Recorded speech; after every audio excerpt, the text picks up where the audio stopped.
नमस्कार। ABN news में आपका बहुत बहुत स्वागत और मैं हूं सुरेश झा। कोरोना काल ने सरकारी सिस्टम की पोल खोल कर रख दी है। आज लोग सरकार के नाम से डरने लगे हैं कि कोरोना ने एक ऐसा मंजर लोगों के सामने पेश किया जिसमें लोगों को यह सोचने मजबूर कर दिया कि वो जिन सरकार को चुनते हैं, जिनको वोट देते हैं, और वही कोरोना के दौरान उन तमाम सरकारों ने हाथ खड़े कर दिए, लोगों को यानी आत्मनिर्भर बना दिया। इस कोरोना काल के दौरान लोग जो है बेड को तरस गए, ऑक्सीजन के लिए तरस गए, और सबसे ज्यादा मौत जो हुई है वो ऑक्सीजन की कमी से हुई है। हमारे सामने जो मंजर था उसे भूलना बहुत ही मुश्किल होगा, लेकिन इस कोरोना काल के दौरान सबसे बड़ा सवाल जो खड़ा होता है वो खड़ा होता है कि आपने किसी वीआईपी को इस देश के कोरोना काल के दौरान बेड के लिए भटकते हुए देखा? या कभी आपने किसी वीआईपी की मौत आपने ऑक्सीजन की कमी से देखी? या कभी आपने किसी वीआईपी को देखा कि वो सड़कों पर राशन बांट रहा है? जी नहीं, देखा होगा कि कोरोना काल के दौरान सबको अपनी जान का खतरा था, लोग सब अपने घर के अंदर दुबके बैठे थे। बड़ी विडंबना थी। यह देश हमारा लोकतांत्रिक देश है, सबसे बड़ा लोकतांत्रिक देश है, जहां पर लोग खुद अपनी सरकार को चुनते, अपने नुमाइंदों को चुनते हैं। लेकिन जब वही नुमाइंदे जब लोगों के साथ छल करते हैं तो बहुत दुख होता है। मैं आपको एक ऐसा वीडियो दिखाने के लिए जा रहा हूं जिस वीडियो को देखकर आप वाकई हैरान हो जाएंगे, परेशान हो जाएंगे। यह वीडियो हमारे देश के थर्ड पिलर का, यानी वकीलों का, वो वकील जो देश को या लोगों को, आम लोगों को न्याय दिलाता है, लेकिन आज वही वकील इस कोरोना काल में राशन की लाइन में लगने के लिए मजबूर है। क्या कहेंगे इसको देखकर? भले ही ये हमारे लिए, आपके लिए एक छोटी घटना हो, लेकिन तमाम जो सियासतदार हैं उनके मुंह पे तमाचा है, इस सिस्टम के मुंह पे तमाचा है कि जो वकील, जो देश का वकील है, वो आज राशन की लाइन पे खड़े होने के लिए मजबूर है। और आपको जान के ताज्जुब होगा कि हमारे देश में ऐसी कोई भी नीति नहीं है जिसकी वजह से आज इन वकीलों को थोड़ा सा, कहीं से भी थोड़ा सा कुछ सहारा मिल पाए।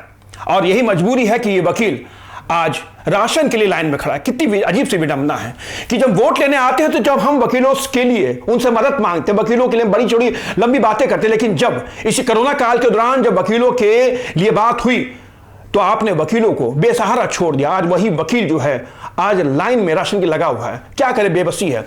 तो आज हमारा उसी पर एक खास प्रोग्राम है कि देश का वकील हुआ बेबस, और इसमें हमारे साथ जो खास मेहमान हैं हमारे स्टूडियो मौजूद हैं, वो युवा वकील हैं अंकुर कुमार तिवारी जो हमारे साथ हैं। अंकुर जी, आपका बहुत बहुत स्वागत है। अंकुर, सबसे बड़ी बात है आप युवा वकील हैं, आप इस प्रोफेशन में आए हैं। जो आज कोरोना काल के दौरान जो मंजर आप सामने देख रहे हैं कि वकील जो है राशन की लाइन में खड़ा हुआ है, औरतें खड़ी हैं, बच्चे, मत पूरा जिस तरीके से हम देख रहे हैं वो बड़ा दिल को दहलाने वाला है। तो क्या आपने कभी सोचा था कि ऐसे भी वकीलों की हालत होगी? जी, मैं तो काफ़ी खुद को नया मानता हूं, लेकिन अभी तक जो सीनियर वकील हैं और जो वरिष्ठ वक्ता हैं और काफ़ी जिनका तजुर्बे अच्छेदार 15 साल हो गए, 20 साल हो गए वकालत का, मेरी उनसे रेगुलर बेसिस पे बात होते रहती है। तो उन्होंने ऐसा बयां किया कि उन्होंने ऐसा मंजर, डरावना मंजर कभी नहीं देखा जब वकील इस तरह से बेबस हो गए, दाने दाने को मतलब तरसने लगे, लोगों को कोई सहायता के लिए नहीं निकला। ऐसी नौबत आई कि दिल्ली राजधानी है भारत की, और जहां सुप्रीम कोर्ट है, दिल्ली हाई कोर्ट है, बहुत सारे ट्राइब्यूनल हैं, पूरे भारतवर्ष से ना जाने किस किस गांव कस्बे से वकील आके प्रैक्टिस करते हैं।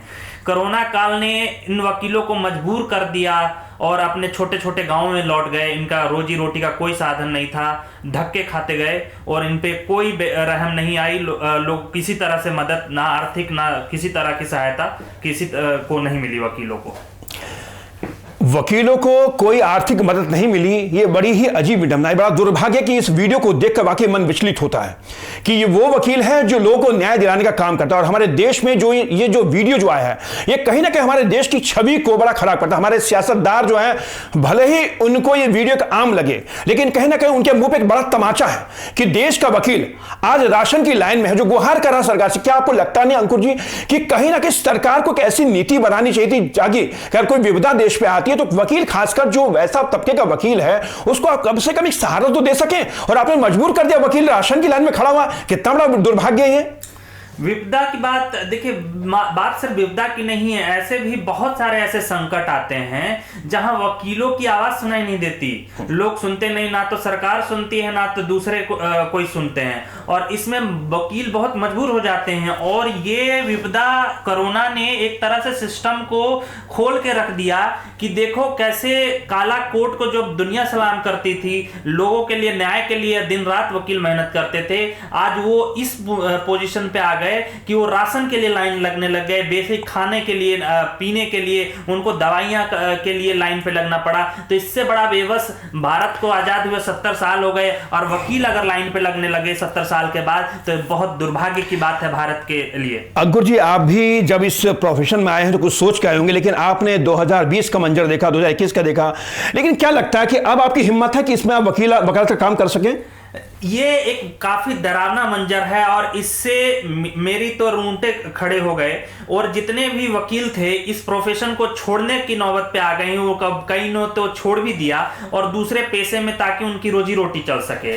अब ऐसा मंजर देख के ना तो मैं रहना चाहूंगा, ना तो आने वाला जो जनरेशन है वो वकालत को चुनेगा, क्योंकि जहां सिक्योरिटी नहीं है ऐसी विपदा को लेके, जहां पे कोई रोजी रोटी को लेके कोई ऐसा सिक्योरिटी नहीं है, तो लोग ऐसे काम को क्यों सुनेगा? जब जान पे आफत आ जाती है तो दाने दाने को लोग वकील ऐसे तरस रहे हैं। तो ये बहुत ही डरावना मंजर है और इससे एक स्ट्रांग मैसेज जाता है कि आने वाले टाइम में वकालत में काफी कम लोग घुसेंगे। आप लोगों का जो एडवोकेट एक्ट जो बना हुआ है उसके अंदर शायद ये प्रावधान है कि आप अगर इस लाइन में आते हैं, आप वकालत के प्रोफेशन में आते हैं, तो शायद आप इसके अलावा कोई दूसरा कोई काम नहीं कर सकते। बड़ी विचित्र सी विडंबना है। लेकिन इस कोरोना काल के दौरान जो हालात से जो वकील गुजर रहे हैं, वो क्या करेगा? तो सुसाइड करेगा या फिर भीख मांगेगा सड़कों पर जाके? बताइए। सुसाइड करेगा। पिछले 1 साल में जो कंडीशन रही है और कोरोना से ना जाने कितने हमारे वकील भाई ने सुसाइड कर ली। दिल्ली में दिल्ली बार काउंसिल में कितने वकील रजिस्टर थे, उन्होंने सुसाइड की, मीडिया ने हाईलाइट नहीं किया। और तो ये तो दिल्ली की हाल है जो कि भारत की राजधानी है। ना जाने ऐसे केसेस कितने शहर हैं, कितने गांव हैं, नॉर्थ ईस्ट, बिहार, झारखंड, वहां लोग आते हैं दिल्ली में काम करने के लिए, वो अपने गांव लौट गए और ना मजबूर हो गए दूसरे काम करने के लिए।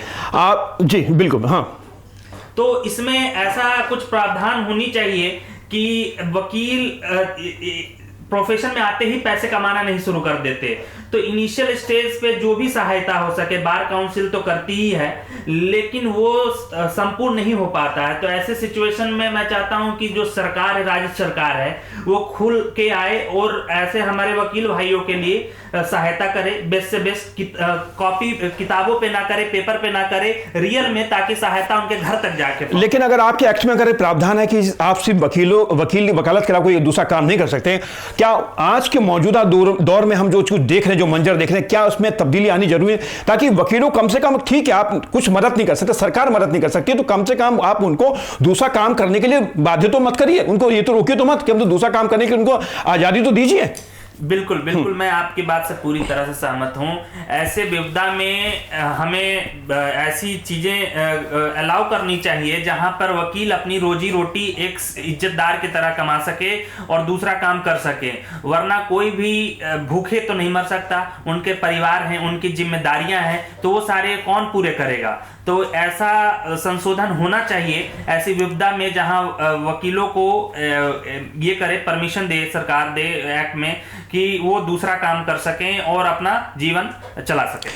चलिए, सरकार तो नीति बनाए या नहीं बनाए तो सरकार का मसला है, लेकिन मैं अंकुर आपसे यह जानना चाहूंगा कि बार काउंसिल ऑफ दिल्ली है, बार काउंसिल ऑफ इंडिया है, उनकी इस विपदा के समय क्या कोई जिम्मेदारी नहीं बनती है कि वकीलों को आर्थिक तौर पे मदद दें, राशन उनके घर पे पहुंचाए, ना कि उनको यहां राशन लाइन पे लगने के लिए बाध्य किया जाए? उनकी उनकी क्या ड्यूटी क्या उनकी जो है?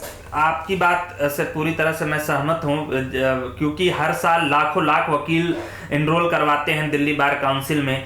तो बड़ी नैतिक सी जिम्मेदारी बन जाती है दिल्ली बार काउंसिल की कि हर तरह से उनकी इस आपदा में उनकी मदद करें, राशन हो, जो भी मेडिसिन हो, जो भी। लेकिन इस तरह वकीलों को लाइन पे लगाकर छोड़ देना, ये एक बड़ा दुर्भाग्य की बात है।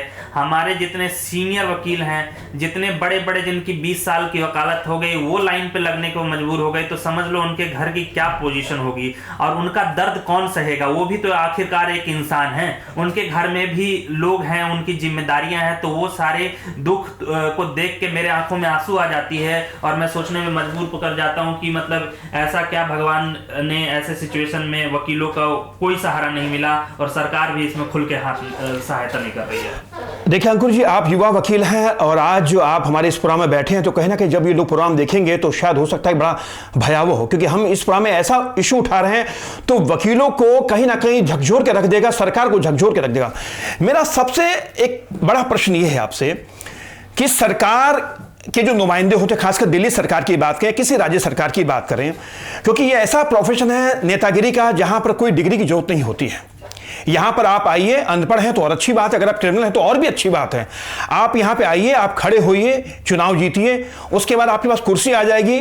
आपके पास कोई डिग्री की जरूरत नहीं है और कुर्सी आते ही आपकी 7 पीढ़ियां जो है आराम से गुजर जाएगी, क्योंकि आप पे इतना पैसा हो जाएगा। अंकुर जी, जब देखा कि जब कोरोना काल के दौरान हमने कई बार इस इशू को उठाया, बड़ा इशू को झकझोरता मुझको भी, कि हमने किसी सांसद की सैलरी बंद होते हुए देखी, हमने किसी विधायक की सैलरी बंद होते हुए देखी, हमने कभी किसी सांसद को राशन की लाइन में खड़े होते हुए देखा, हमने किसी पार्षद को, किसी विधायक को, यानी किसी भी नेता को हमने इस विपदा के समय सड़कों पर देखा कि वो राशन की लाइन में खड़े, उसका परिवार लाइन में खड़ा हुआ है। और एक वकील जो काला कोट पहनता है, जो कोर्ट में खड़ा होता है, जो लोगों को न्याय दिलाता है, उसकी बेबसी आज हमें साफ तौर पर नजर आ रही। तो कहीं ना कहीं ये वीडियो है, इसको भले ही हम इसको नजरअंदाज करें, लेकिन ये वीडियो हमारे सिस्टम को ऐसा तमाचा मारता है, हमारे दिल्ली की सरकार हो चाहे कहीं सरकार हो, उनके मुंह पे ऐसा तमाचा है कि वो सोचने में मजबूर है कि उस देश में जो जिस देश के वकील जो है वो लाइन में है और आप अपने कोठियों में, अपने घरों के अंदर, क्या कहेंगे इस सिस्टम को लेकर आप?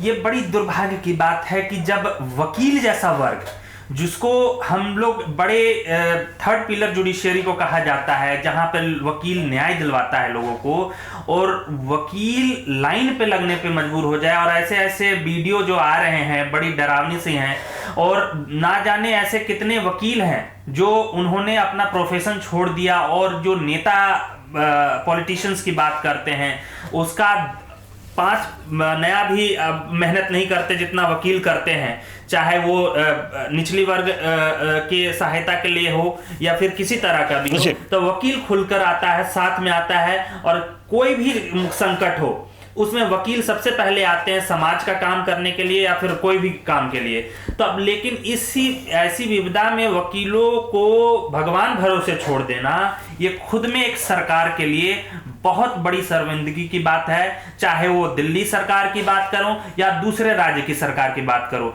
और मैं ये भी बताना चाहता हूं कि 79% जो वकील हैं जो रजिस्टर्ड होते हैं 1 से 2 साल की जिनकी प्रैक्टिस है, वो मात्र 5 से 10 हजार रुपये महीने का कमाते हैं। तो आप सोच सकते हैं कि 5 से 10 हजार रुपये में उनका कैसा खाना पीना होता होगा। अंकुर जी, ये तो वीडियो हमने देखा है, देश की राजधानी दिल्ली का है। अब हम चलते हैं गांव देहात की बात करते हैं, जहां पर मीडिया नहीं पहुंचती, जहां पर मीडिया पहुंचती भी है तो शायद हम उनके लिए शायद ये इशू नहीं होगा। वहां पे क्या हालत होगी वकीलों की? जब दिल्ली में ये हालत है वकीलों की, तो गांव देहात के वकील क्या कर रहे होंगे? सोचिए जरा आप इस कोरोना काल के दौरान, क्या बताइए आप? मेरी रेगुलर बेसिस पे बात होते रहती है दूसरे राज्यों के वकीलों से, तो वहां पर तो अब ऐसी सिचुएशन आ गई है कि अब वकील वकालत पूरी तरह से छोड़ दे रहे हैं और एक डर बैठ गया है।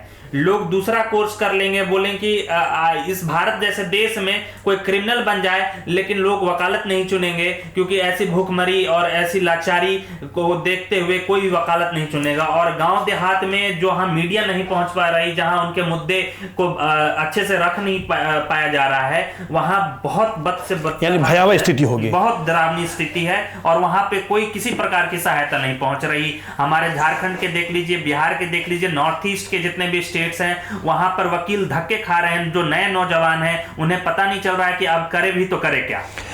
लेकिन जो ये वीडियो हमने देखा है, जो वीडियो हम आपको दिखा भी रहे हैं अंकुर जी, आने वाली पीढ़ी क्या कहेगी इस वकालत के काम को लेके? क्या वो खुशी खुशी आना चाहेगी या इस वकालत के प्रोफेशन से दूर भागेगी?